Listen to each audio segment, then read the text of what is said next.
Abra sua Bíblia, por favor, em Romanos capítulo 8, a partir do versículo 18.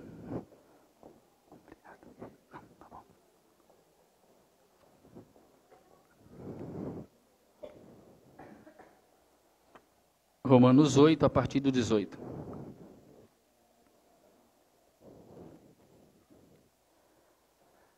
Considero que os nossos sofrimentos atuais, ou como diz outra versão, do tempo presente, não podem ser comparados com a glória que em nós será revelada.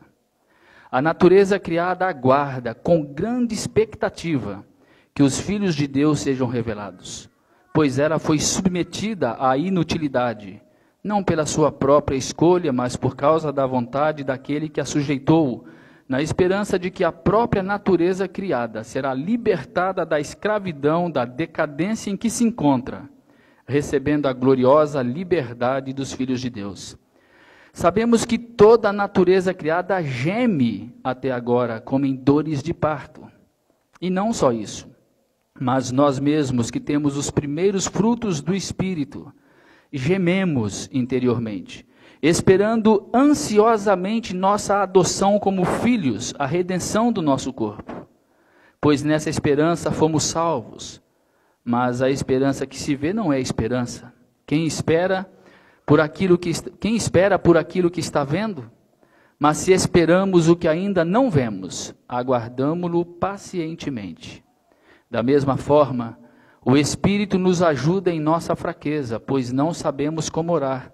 Mas o próprio Espírito intercede por nós com gemidos inexprimíveis.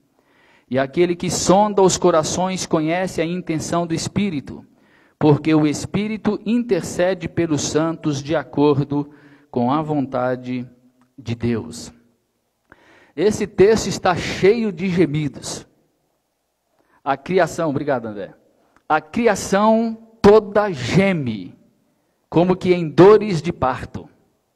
Nós também gememos ansiosamente. E o Espírito Santo geme com gemidos inexprimíveis.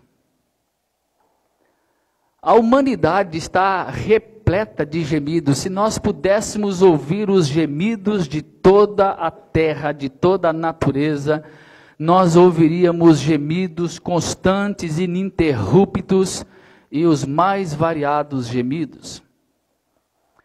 Há gemidos de desespero, gemidos de dores profundas, gemidos de ansiedades que não podem ser satisfeitas e resolvidas no coração de muita gente. Gemidos sem nenhuma esperança. Gemidos angustiantes que parecem arrancar a própria alma, e quem sabe se alguns de nós hoje aqui, ou quem nos acompanha pela VMV-TV, não sofre deste gemido, e a alma constantemente gemendo de angústia, de dor, de sofrimento, de desesperança, um gemido sem cura. O gemido desse texto é de outra natureza. É um gemido cheio de esperança. É um gemido que pode gemer por causa de dores, por causa de tribulação, por causa de angústia, mas é um gemido cheio de vida e não de morte. É um gemido movido por coisas muito superiores àquele gemido. Por desejos, por vontade, por sonhos tão sublimes e certos da concretização deles na nossa existência. Por isso é outro gemido. É um gemido possível tão somente para aquele que já teve resolvido o gemido dos gemidos, o gemido da alma, que acontece ali no capítulo 7, que leva a gente a dizer, miserável homem que eu sou. Esse é o gemido essencial, esse é o gemido que toma a gente a ponto de transformar plenamente a nossa existência quando esse gemido é resolvido. O gemido que diz, miserável que eu sou, e que olha para Jesus e completa, Graças a Deus que nos dá a salvação, a libertação através de Cristo, de tal forma que já não existe mais condenação para aqueles que estão em Cristo Jesus. Aí o gemido da alma é resolvido. Porque nesse momento a alma passa a clamar, não apenas qualquer gemido, mas um que diz pelo Espírito Santo, papai, chamando a Deus de seu pai. Abba, Pai.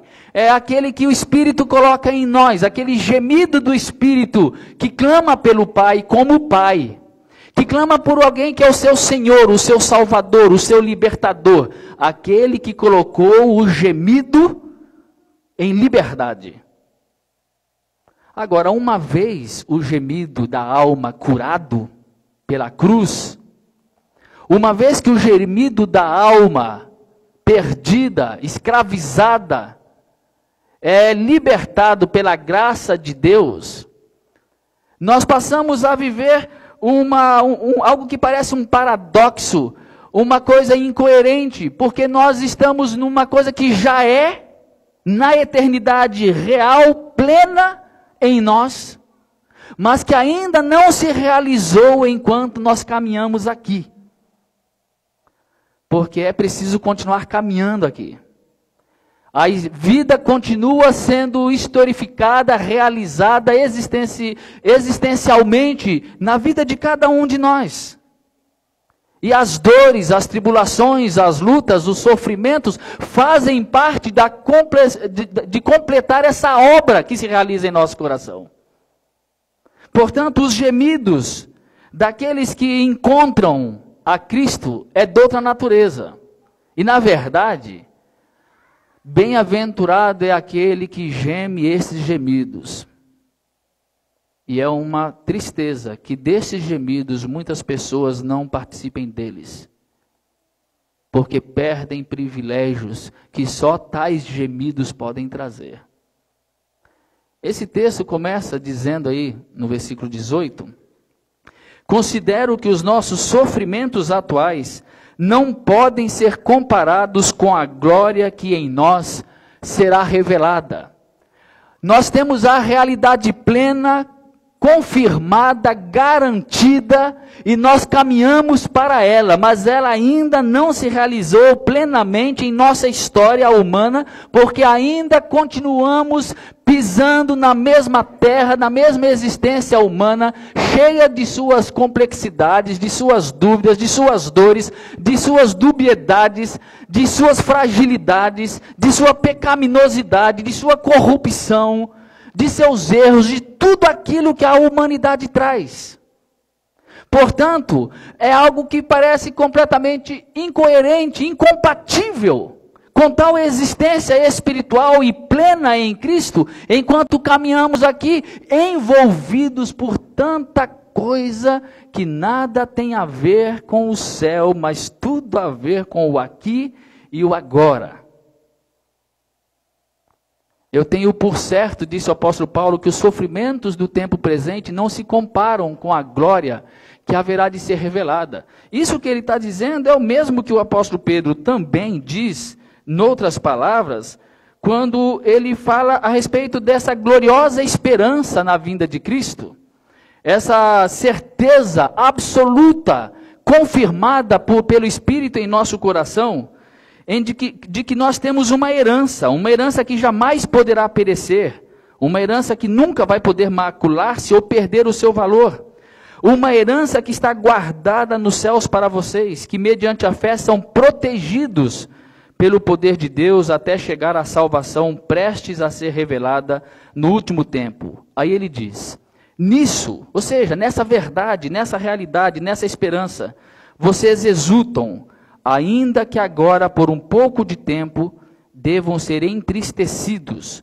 por todo tipo de provação, ainda que por agora. Nós temos a certeza da vida eterna. Nós temos a certeza de que está guardado para nós um dia onde não haverá dores, não haverá lágrima, não haverá sofrimento, não haverá nenhum tipo de angústia, mas por agora, nós temos que padecer diversas tribulações. Só que enquanto nós padecemos tais tribulações, nós exultamos. nessa realidade da herança que nos está reservada e garantida no céu. Mas por agora, nós temos que padecer as mais diversas tribulações, diz aqui o apóstolo Pedro, entristecidos por todo tipo de provação.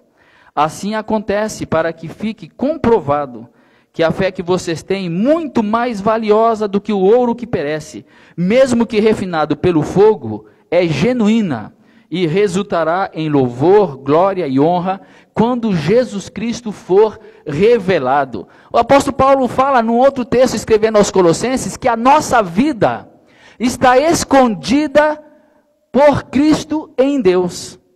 E que quando Cristo for revelado, Ele que é a nossa vida, então nós seremos manifestados com Ele.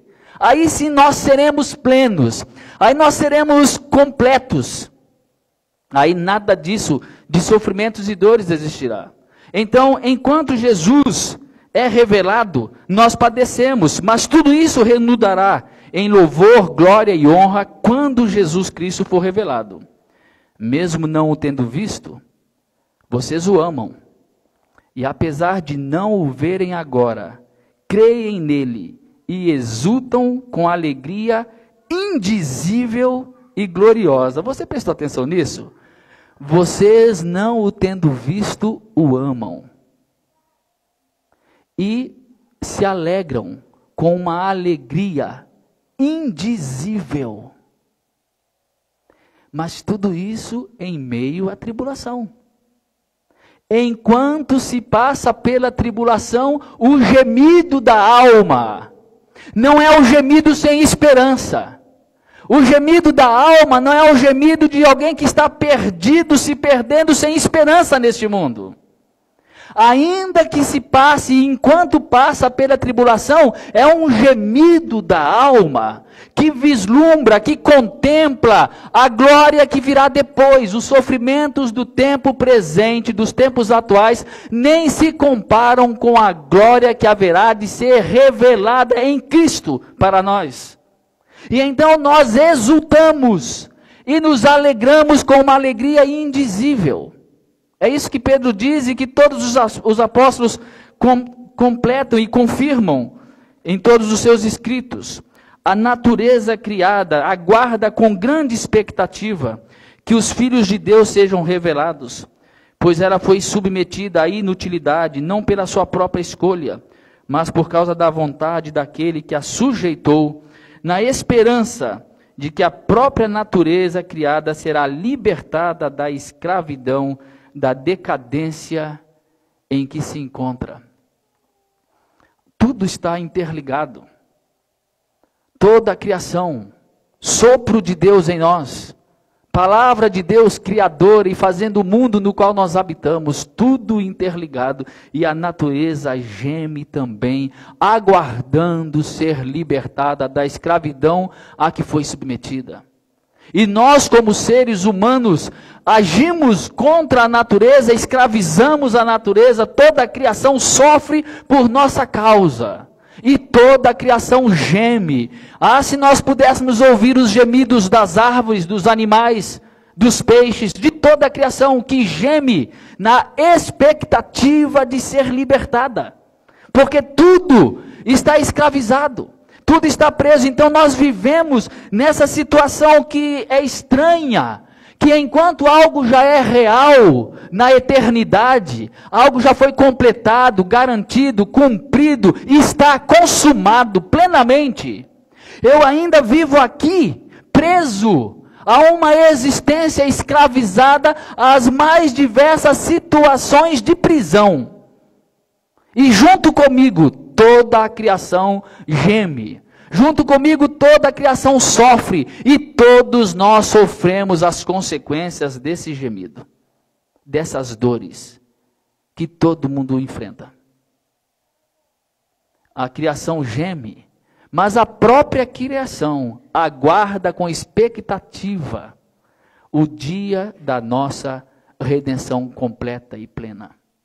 Pois será o dia da redenção dela também. E aqui diz o texto, logo no versículo seguinte, que a criação, ela geme com dores de parto. Sabemos que toda a natureza criada geme até agora, como em dores de parto.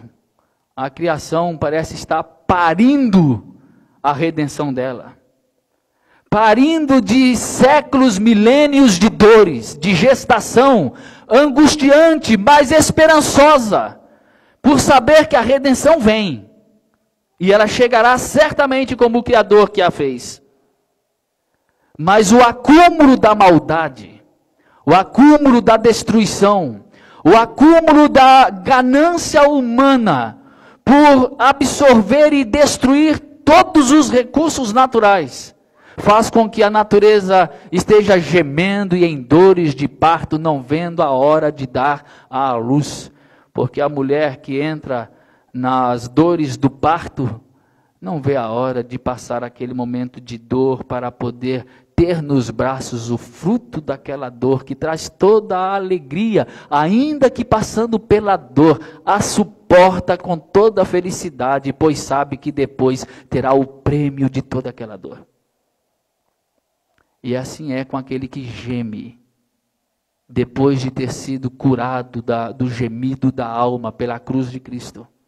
Geme enquanto sofre. Geme dores, ainda que de parto nessa existência. Mas geme olhando para o futuro, para o depois, sabendo que há redenção certa. E é o que ele diz nesses versos seguintes. E não só isso, diz o verso 23, mas nós mesmos que temos os primeiros frutos do Espírito, gememos interiormente.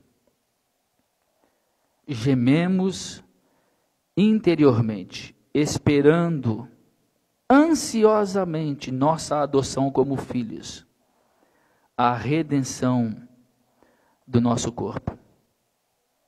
Aquele que foi curado do gemido da alma, geme as dores da natureza, pois anseia a redenção de tudo. E geme interiormente, pois não é daqui. Geme interiormente porque há uma incompatibilidade completa entre o ser que é em si e a realidade do seu dia a dia, daquilo que enxerga nessa humanidade sofrida, caída, amargurada, plena de dores. É aquele que é tocado pelos gemidos da humanidade e não fica alheio a esses gemidos. E geme com ela porque anseia coisa superior. Ansiosamente aguardando a redenção. E aqui eu me pergunto o quanto a nossa vida, a nossa mente, foi tão desviada dessas realidades espirituais garantidas para nós, que nos fala de uma coisa tão sublime, a ponto de que nós não a ansiemos, não a desejemos, não a busquemos, não acalentemos no coração o sonho disso acontecer e virar realidade hoje. Mas nos envolvemos em tantas coisas que a prisão da natureza também é nossa prisão.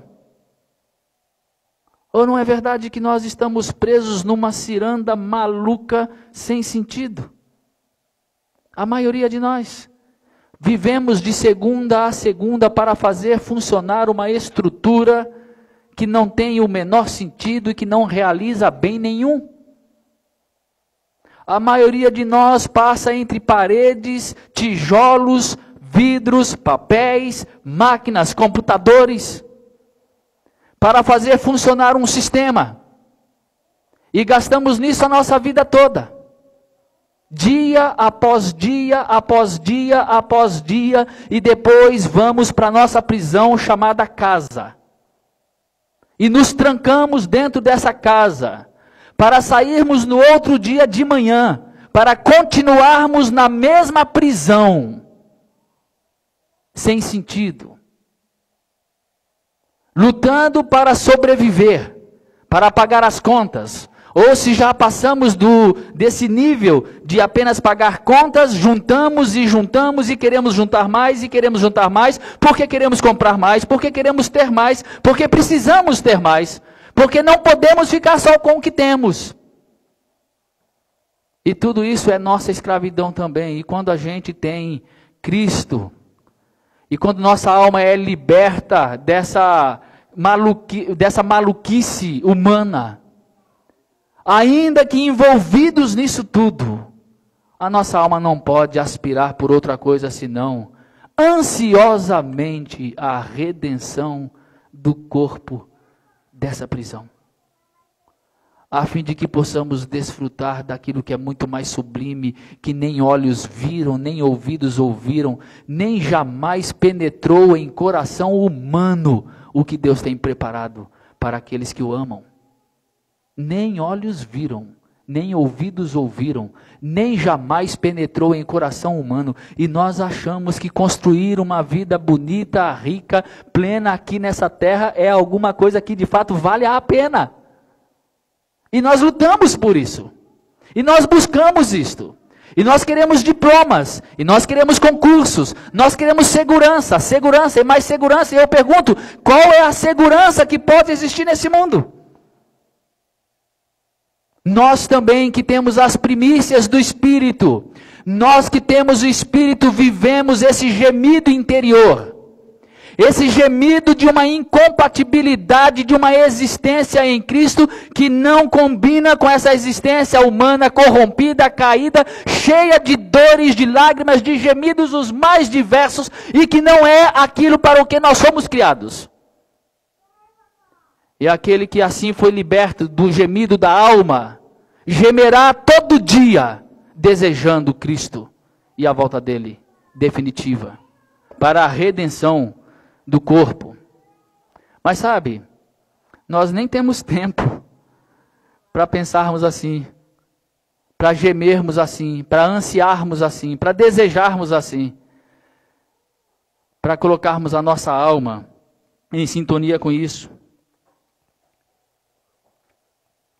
Mas ele diz aqui que isso tudo é um gemido cheio de esperança, pois nessa esperança nós somos salvos. Mas a esperança que se vê não é a esperança.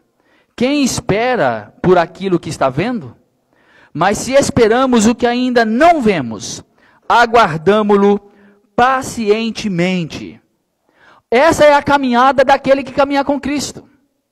Diante das tribulações, diante dos gemidos da natureza, diante do mundo corrompido, de toda a realidade que está aí estampada à nossa frente, cheia de dor, cheia de corrupção, cheia de desvios, cheia de violência, cheia de morte, cheia de tanta angústia.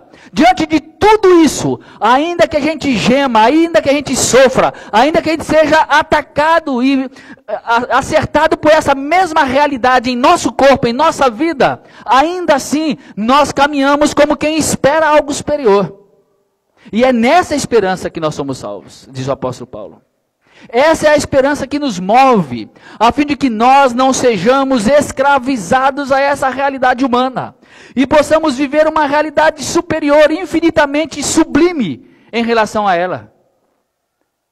E nós insistimos em querer fazer a nossa vida girar em torno do aqui e do agora e dessas realidades terrenas. Pensem nas coisas lá do alto, disse o apóstolo Paulo, e não nas que são aqui da terra.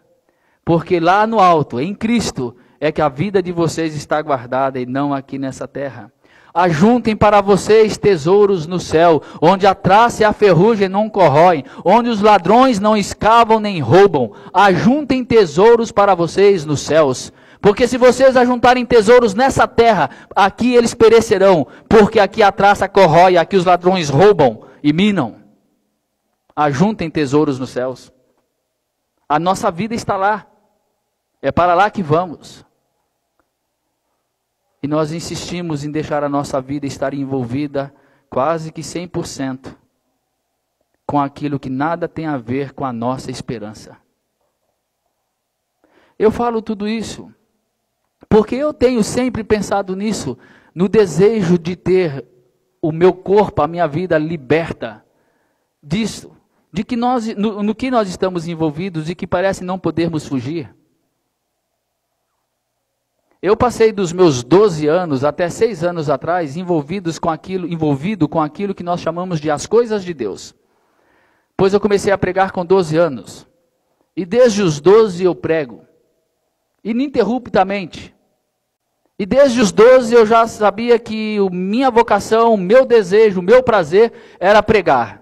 Então eu me preparei para pregar, eu não me preparei para ficar rico, não me preparei para fazer faculdade outra de engenharia, de medicina, de direito, ou seja lá o que for. Não me preparei para concurso público aqui em Brasília, eu me preparei para ser pastor e desde os 12 eu fiquei envolvido com essas coisas que chamamos as coisas de Deus. E então eu não tinha tempo a perder com outras coisas. Minha vida era envolvida com gente carente, com gente necessitada, carente tanto materialmente quanto espiritualmente.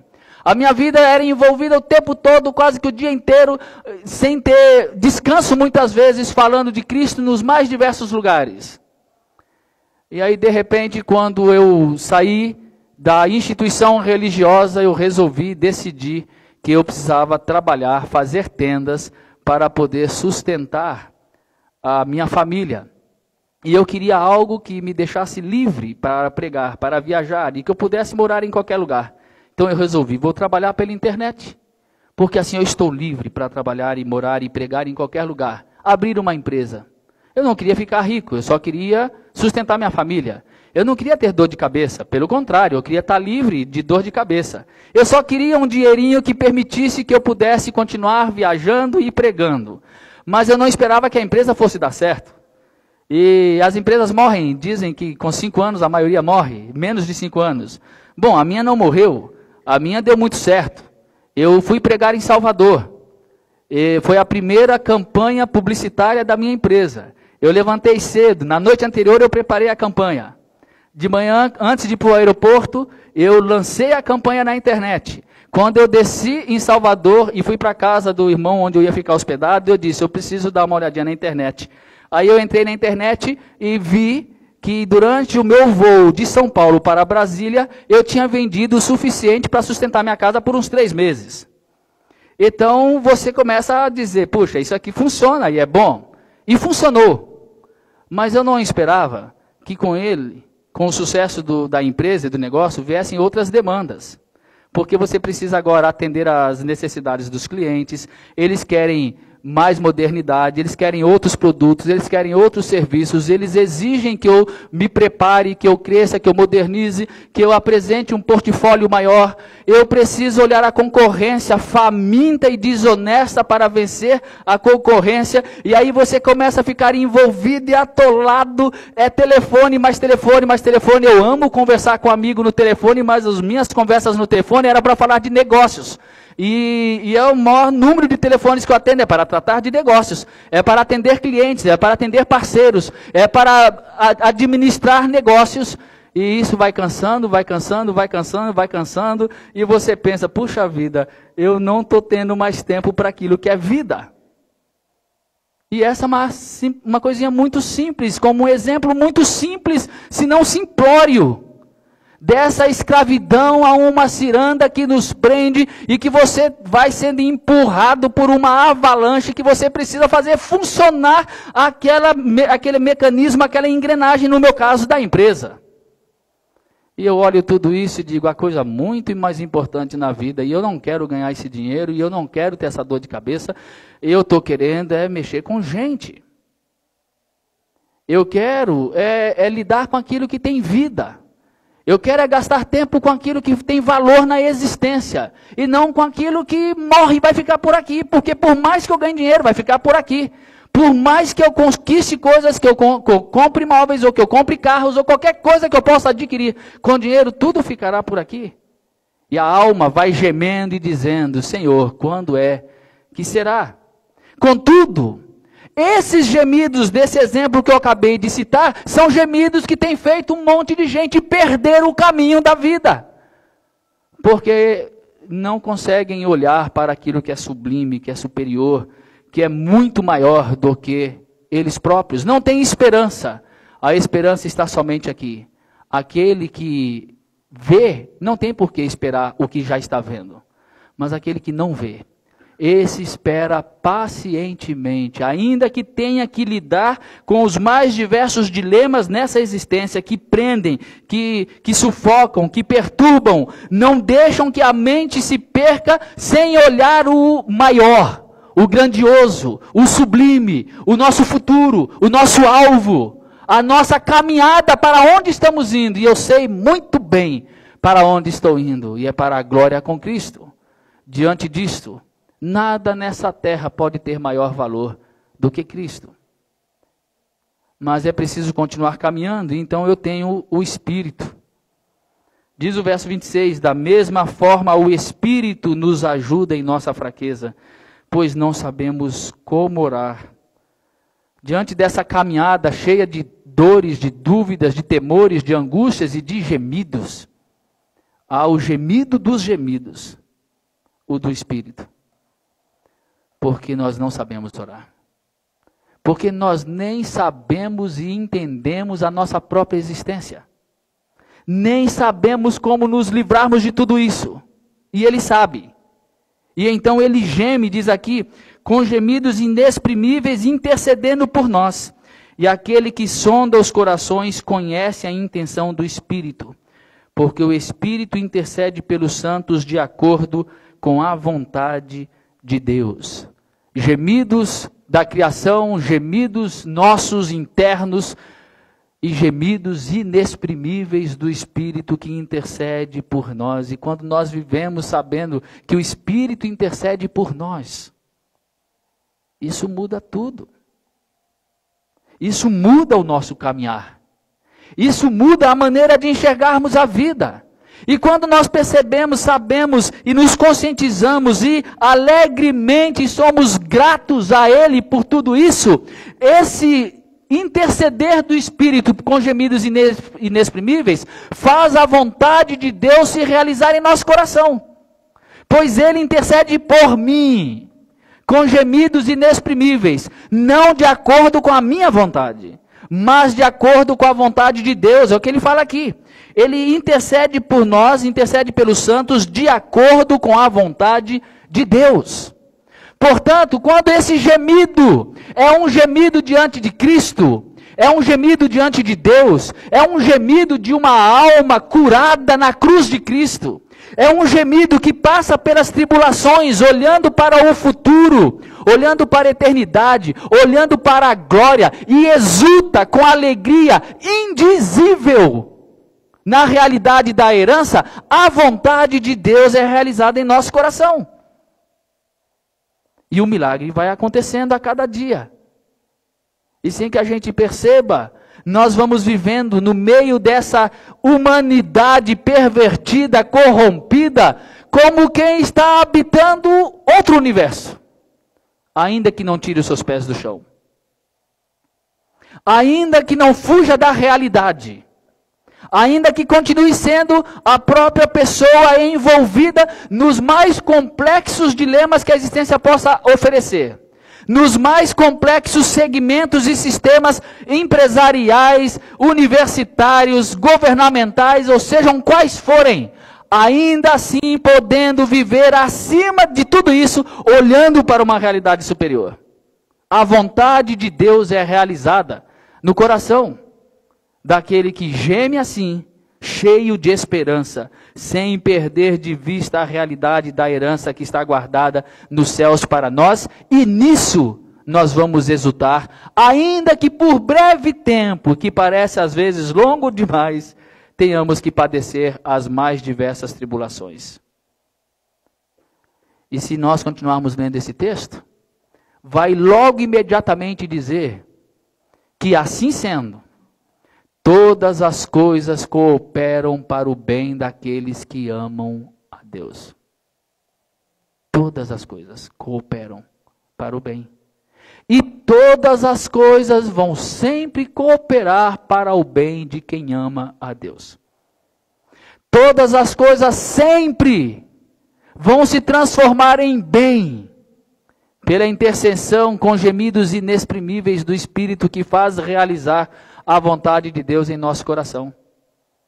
Se Deus é por nós, quem será contra nós? É o que Paulo está dizendo nos versículos seguintes aqui. Aquele que não poupou ao seu próprio filho, antes por todos nós o entregou, não nos dará graciosamente com ele todas as coisas? Então eu pergunto, do que é que nós devemos temer? Qual é a circunstância dessa vida que nós devemos temer? Se aquele que não poupou o próprio filho, antes por todos nós o entregou, e nos dará graciosamente todas as coisas com ele. E o apóstolo Paulo continua: se nós precisamos ainda de mais estímulo para uma vida alegre, quem é que vai condená-los? Ninguém pode condená-los. Cristo Jesus morreu e ressuscitou. Quem nos separará do amor de Cristo? Ninguém. Ninguém nos separará do amor de Cristo. Aí ele vai relacionando: será tribulação, angústia, perseguição, fome, nudez, perigo ou espada? Como está escrito: por amor de ti enfrentamos a morte todos os dias, somos considerados como ovelhas destinadas ao matadouro. Mas veja só como ele completa: mas em todas estas coisas somos mais que vencedores por meio daquele que nos amou. Em todas essas coisas, nós somos muito mais que vencedores.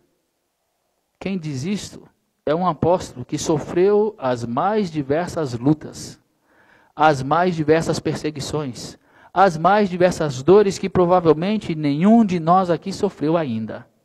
E que provavelmente não venhamos a sofrer. Se o nosso gemido é um gemido sem esperança, que miseráveis somos nós. Mas se o nosso gemido é um gemido cheio de esperança, cheio de vida, que enquanto chora, se entrega àquele que vai enxugar toda lágrima, aí é muito mais do que vencedor. E Paulo conclui dizendo que nem mesmo a morte, nem nada, pois eu estou convencido, olha o termo, eu estou convencido, de que nem morte, nem vida, nem anjos, nem demônios, nem o presente, nem o futuro, nem quaisquer poderes, nem altura, nem profundidade, nem qualquer outra coisa na criação, será capaz de nos separar do amor de Deus que está em Cristo Jesus, nosso Senhor. E é isso que vai diferenciar-nos, o amor. O amor de Deus por nós, que nos convence, que nos leva a uma convicção inabalável de que nada pode nos separar do amor dele.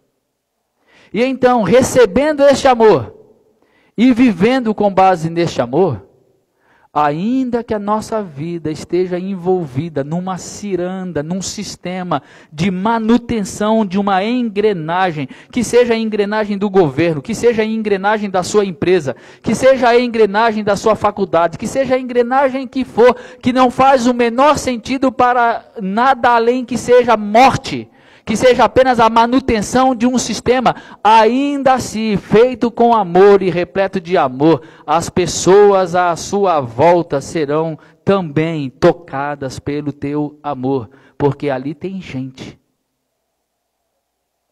E assim, tudo ganha novo significado, tudo ganha nova vida, e você pode viver nesse mundo sem estar escravizado a ele.